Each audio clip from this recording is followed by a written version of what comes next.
Welcome, everyone, to another episode of Adventures in Mysticism. Thank you for tuning in. Today, I am here with Minerva Maharajh, and she is just an amazing woman that I have had so many different experiences with in the short time that we have known each other. We have had such a journey together. We started out student teacher. So I was teaching Minerva's coaching skills. And then we ended up being on faculty together at a coach training school. And then she hired me as her coach.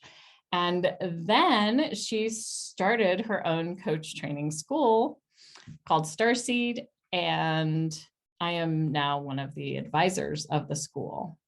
So we have had quite a journey together. And last week, Minerva was actually also on the Spiritually Architect the Future Summit. And so we've added yet another journey. And so here we are podcasting together. So I'm excited to add one more thing to our list of collaborations. Thank you. I feel very honored to be here. I just wanted to say thank you for having me.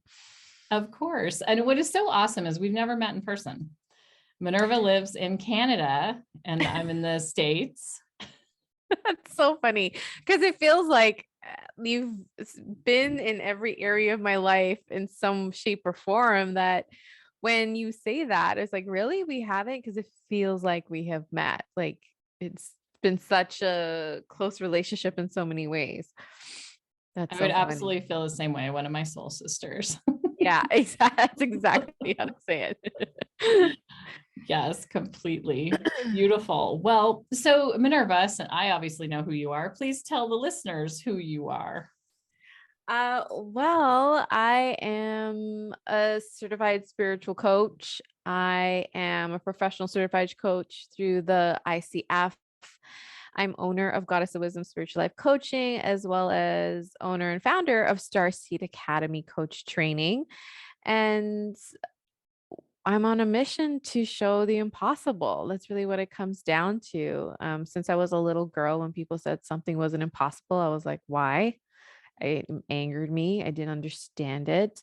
And deep down in my little soul, I just made anything possible. I didn't even know I was a manifester at the time through human design. But when I look back, it makes so much sense when things like shook me to the core in terms of when people said, you can't do that. You got to wait till you're graduated. You got to put off that dream and blah, blah. And I'll be like, why? I do not understand why. And it made me go even harder to get that dream. And I made shit happen all the time.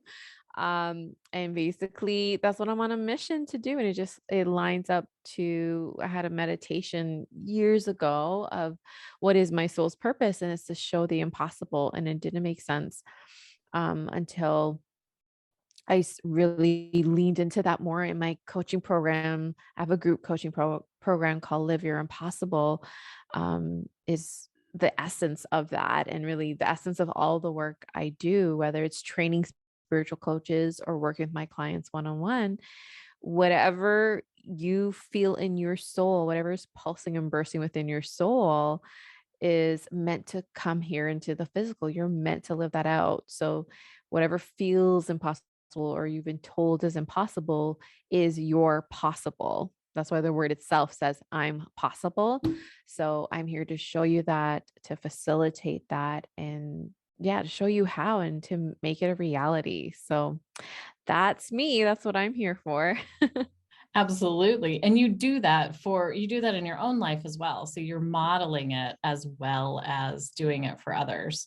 Yes. And, I just have to share this story. So I had led Minerva through a custom kind of future oriented meditation in which this idea bubbled forth for her to open this coaching school. Yes. And it took how long before that happened? Oh, Lord.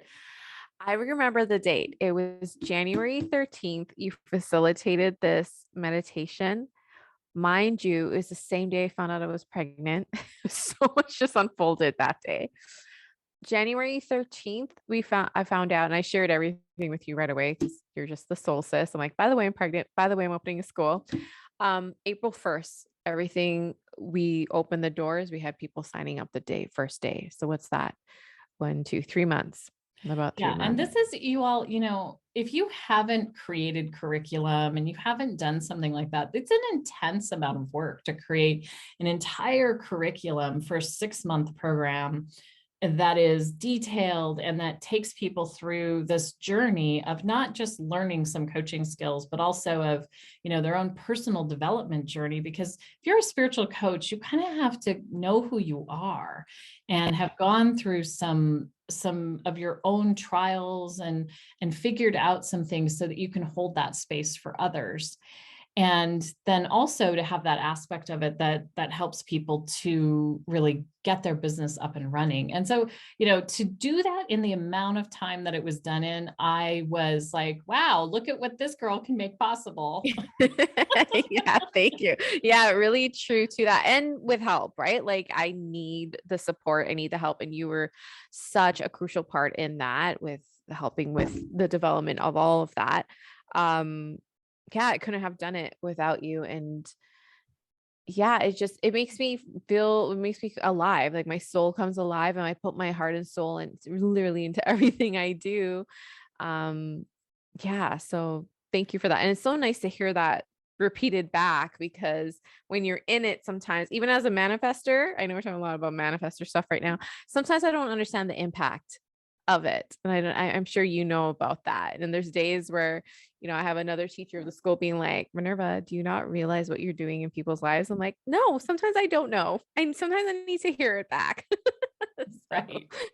Well, Yeah. yeah. And so as a manifestor in human design, you're only 8% of the population, and you're meant to initiate, you're meant to help manifest things into the third dimension. And so you've aligned perfectly with what your design came here to do, and your soul, right? Your soul and your design are one. Yeah. Yes. Yes. Beautiful. So let's dig in and talk about some of this mystical stuff that's happened in your life. Love it. What is the first mystical experience you recall having? There were a lot, but one of the first that come to mind actually showed up in a dream. I want to say dream, but also I feel like I was in a semi sleeping state, like I was awake but asleep at the same time, probably in the light stage. I'm not sure what that stage is called.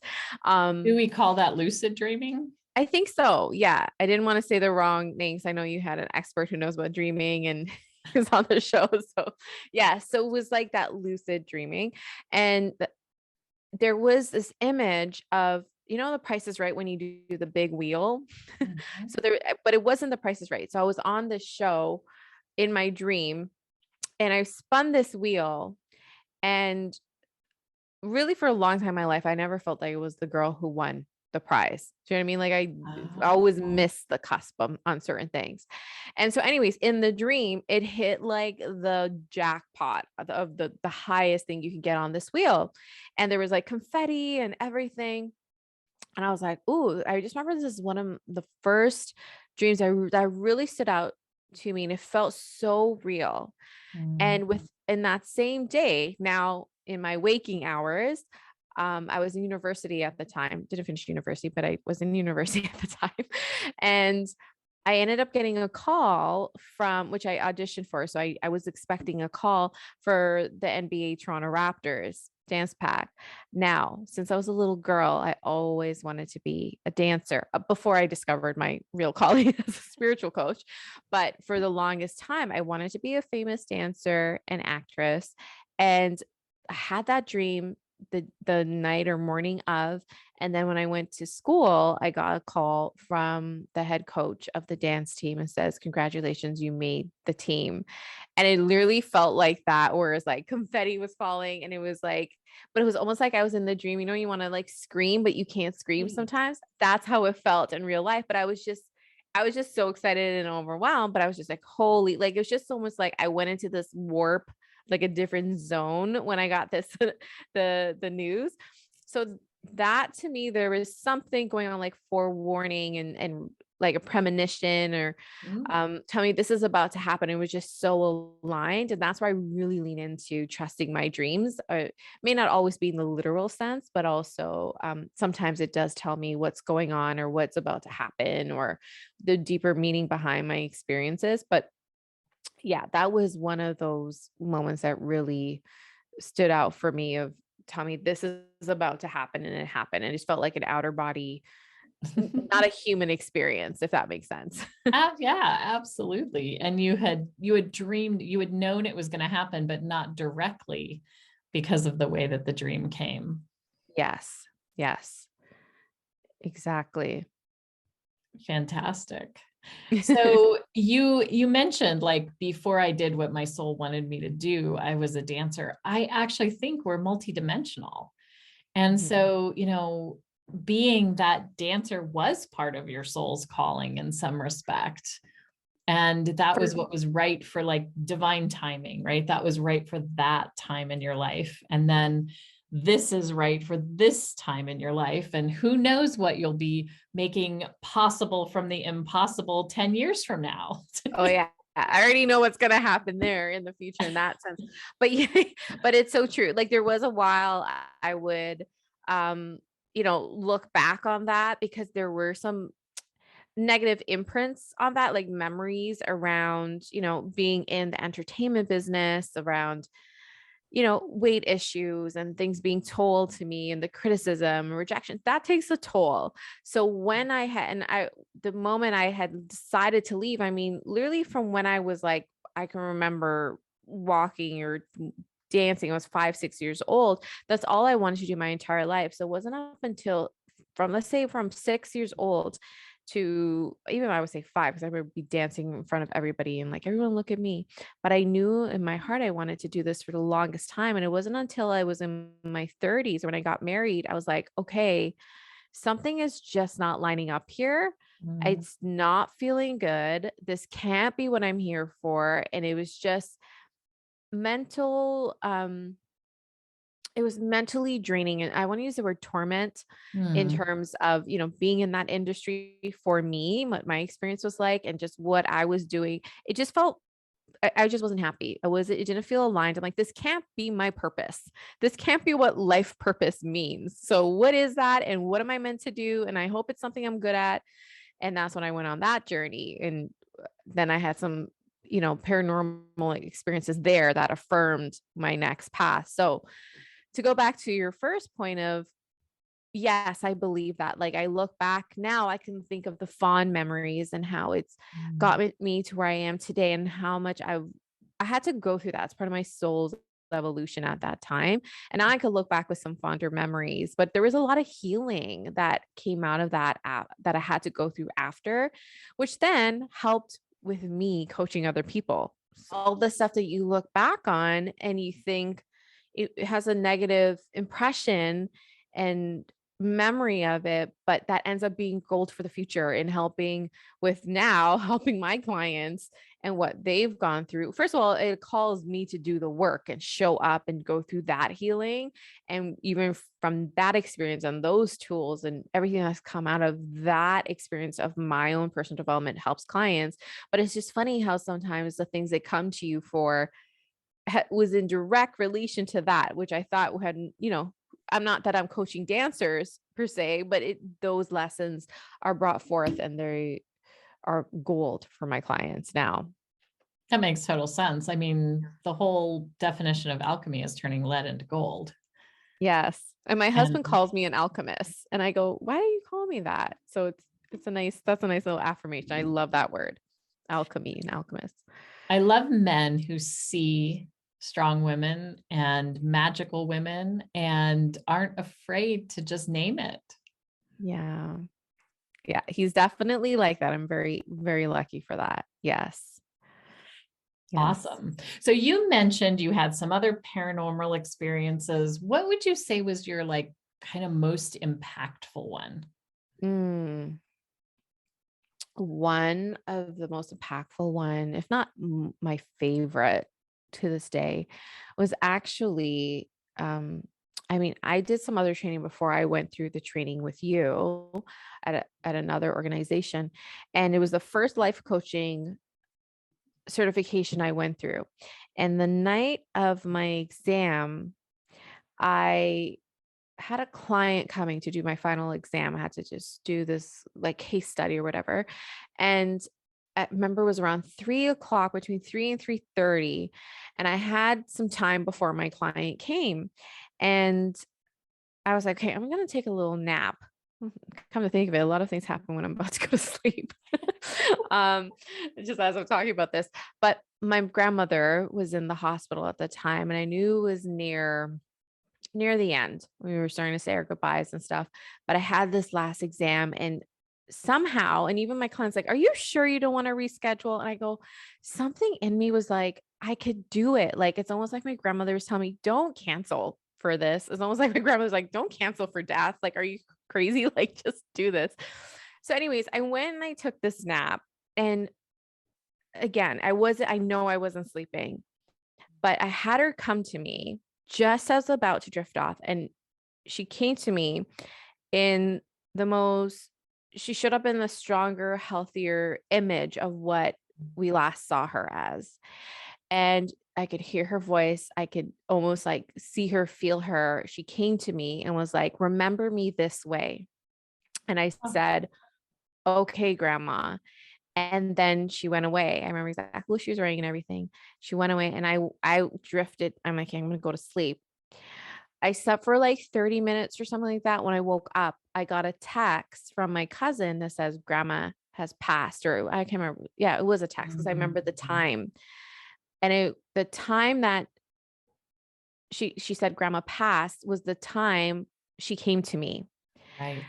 And so I was like, whoa, like I I have knew, chills. yeah, I can just feel it still. I just love it. And I feel her near me and just love her, love her, love her, love her so much. And it was her. And it's just like, I had that strength and I was at peace. It was calm. Obviously, I love her. I miss her. It was a sad time. I went through the grieving, but it was complete at the same time.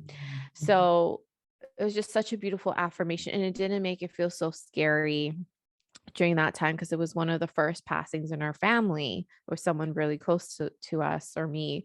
So that was one of my favorites. But to this day, I could feel it. I could feel it like she was here. And yeah, everyone I tell that story to, they feel that. They feel the same thing too. Yeah, the And just such a, chills.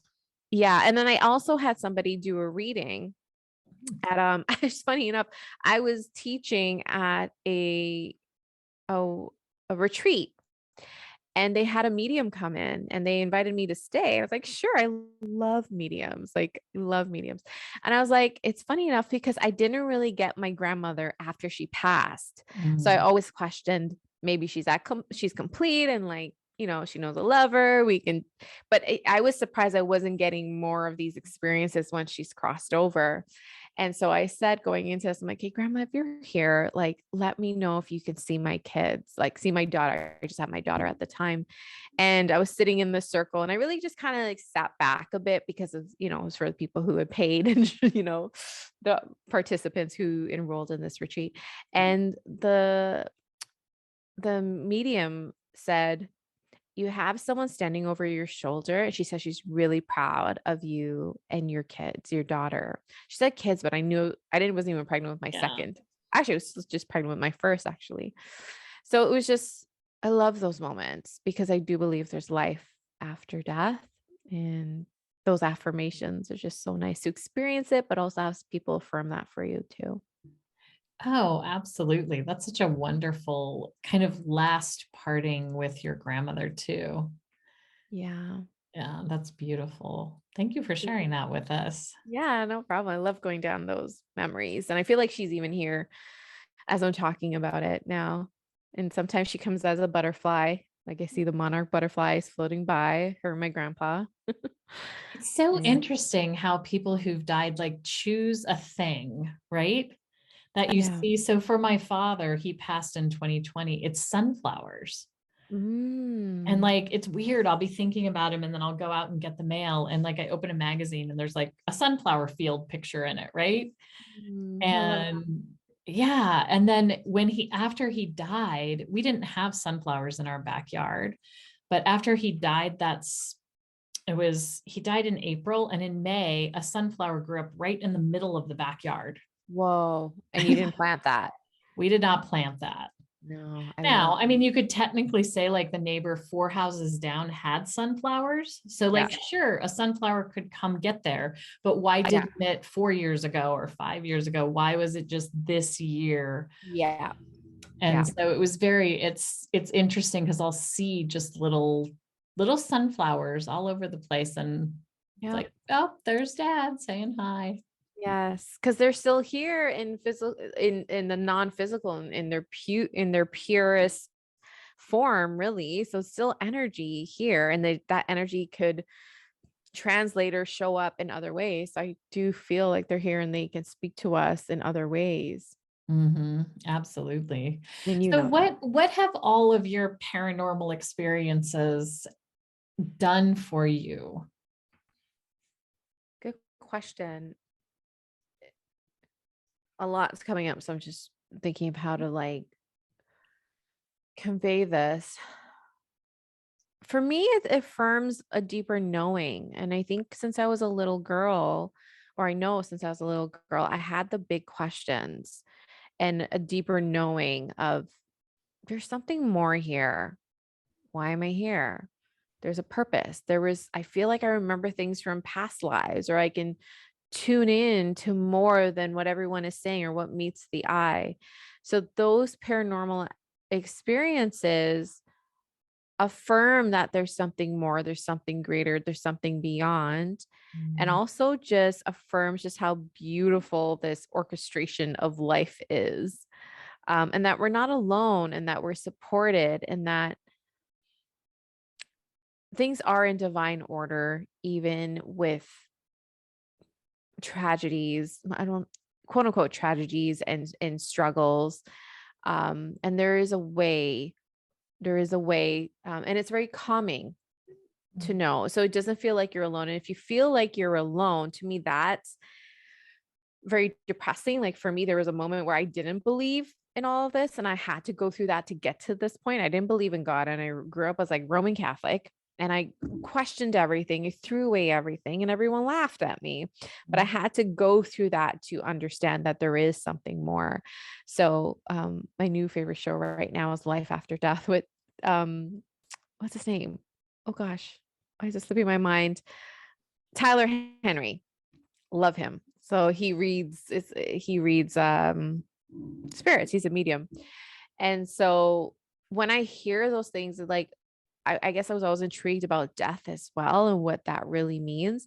But when I hear about like when people do readings, or I could witness that or even experience it for myself, it just affirms that there's something greater and peaceful and loving behind all of this. And there's something to lean into it, even when times do get challenging and tough here on earth. Yeah, That's how I feel. That makes a lot of sense. So you said that you've had, several different kind of lucid dreaming experiences. Is there maybe one more you'd like to share with the listeners? Yes. Let me think. Well, a couple of things too. It's not so much a dream, but tuning in. I tend to tune into babies quite a lot. I did it with both my kids before they were here in the physical. Like I knew when my daughter was in my belly before anything was affirmed. And people were like, oh, well, you got to like slow down and maybe get the test and let the doctor from like, no, I know, because I've been talking to her. So there was a different connection from when she was just in the non-physical. And same thing with my son than when they were in the physical. When they were in my tummy. And sorry, go ahead. How did you experience that? In terms of having communication in the non-physical with them?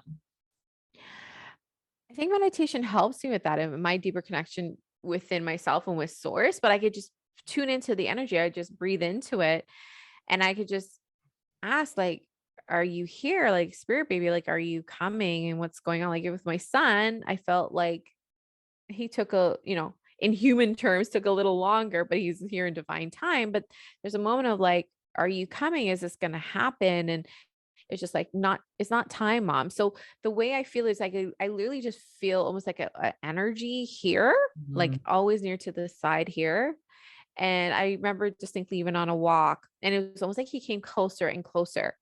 And then there was a time where I couldn't connect because he was here in the physical, if that makes sense.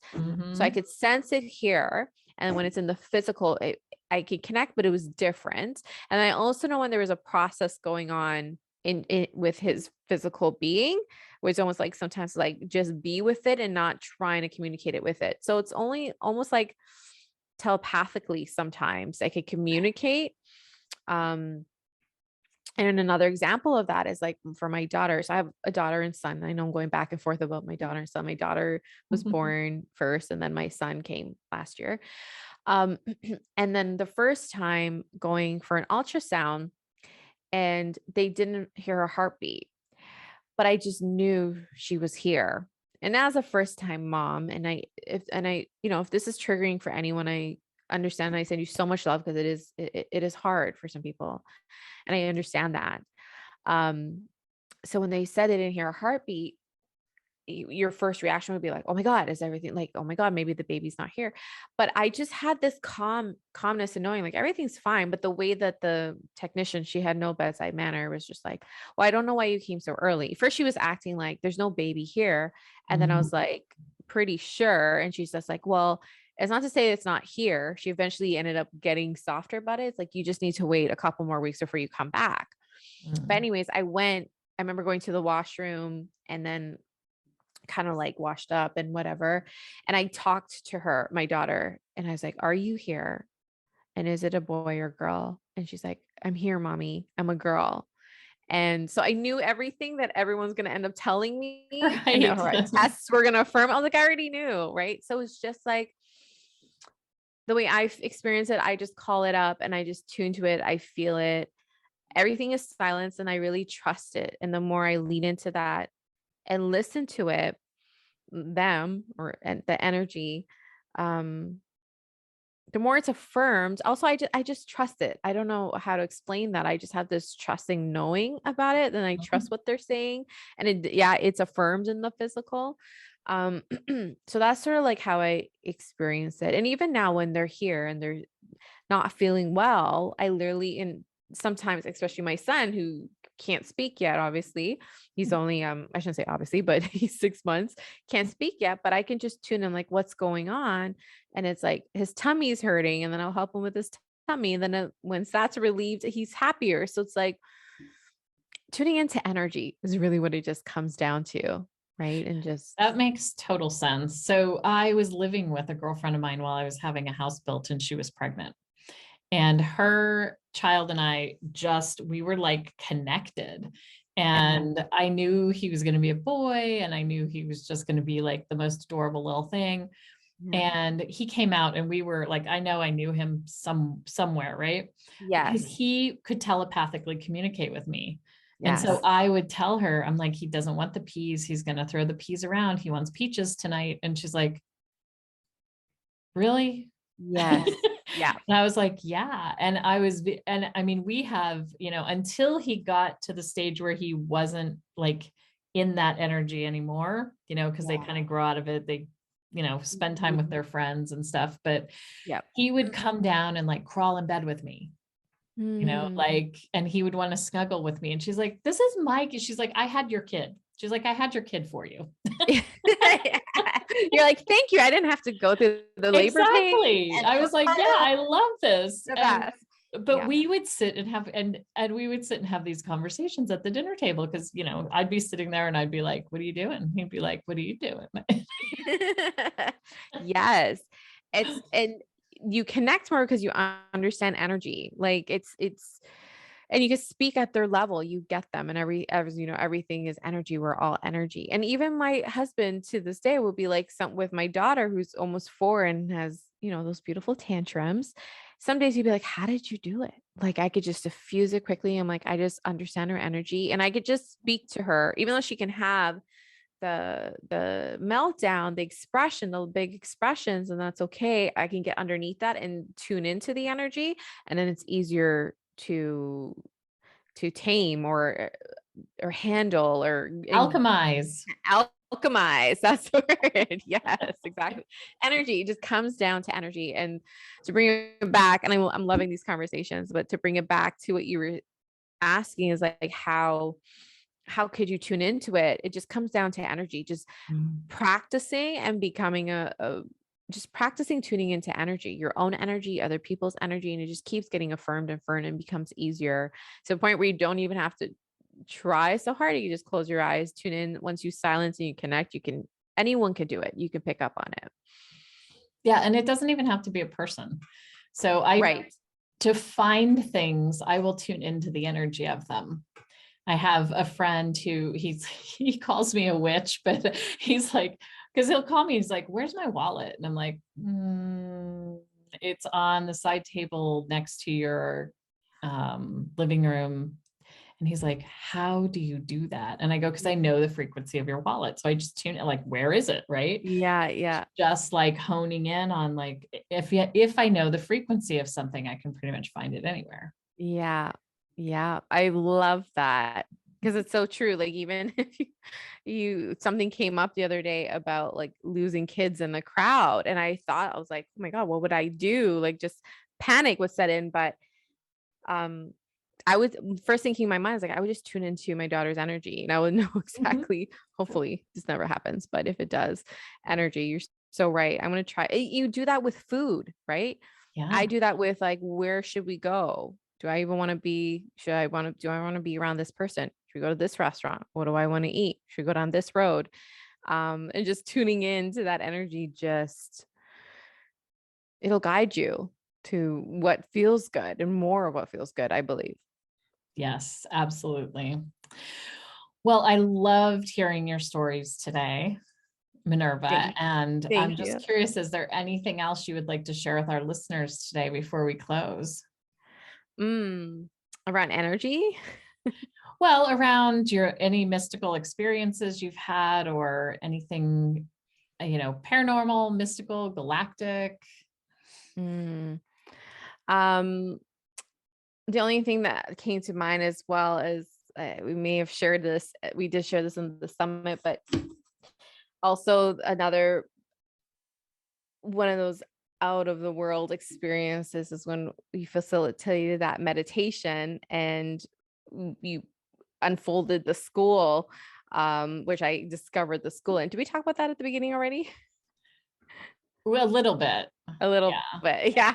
But that was another one of my favorite, like, to me, paranormal, like supernatural type feeling of, receiving this message and acting on it. And yeah, that was just one of my favorite ones as well. And you had a big role in that. So thank you. You're very welcome. I love leading meditations and I tend to channel them. So one of the things that I found that just comes very naturally to me is I'll just tune into a group, or an individual, and I close my eyes and the words just start coming out of my mouth and they build something and there's an energy with that. Right. Yeah. So like we were talking about, because I can just sort of feel it. And I am trained in neurolinguistic programming. So there's a way that I speak, which is also designed to be more calming and to kind of put people in a little bit of a trance so that they can go deeper. But when I'm channeling, I'm not thinking about that skill set, right? I'm just kind of allowing it to come through and build those things. And I do love what happens when I do those meditations, because I almost see them as being activations for people to open up to what is already within them. Yes. I'm not putting anything there. I'm not like going, here, this is what you should do. I'm really just evoking from them what is already in their soul seed. Yeah. Yeah. Same thing with me. Like every time I write a meditation, I can write one, or even when I'm experiencing one, I try to put it on paper. It's different every time. And whether I'm reading off of something I created, it always, it's always a download from source. It's like a co-creation. So it's not really of my own. It's always a co-creation, and it changes every time. And it's tuning into what needs to be said in the moment. What is the message? What needs to flow through me? What does the other person want to hear? And every time I tune in, and if I get into my head as I'm leading, or even if I'm teaching, and the minute I drop into the energy of connecting to source energy, even to lead it, the right thing, the quote unquote right thing is said, and it leads to that aha or expansion or what is needed in that moment. So yeah, I like the process of that and what meditation does to get you there. Yeah, it's beautiful. It's Yeah. awesome. Well, I'm so excited to have had you here today. Thank you for being my guest. And to my listeners, thank you for tuning in to another Adventures in Mysticism. And until then, go out and have your own supernatural adventures, whatever those may be.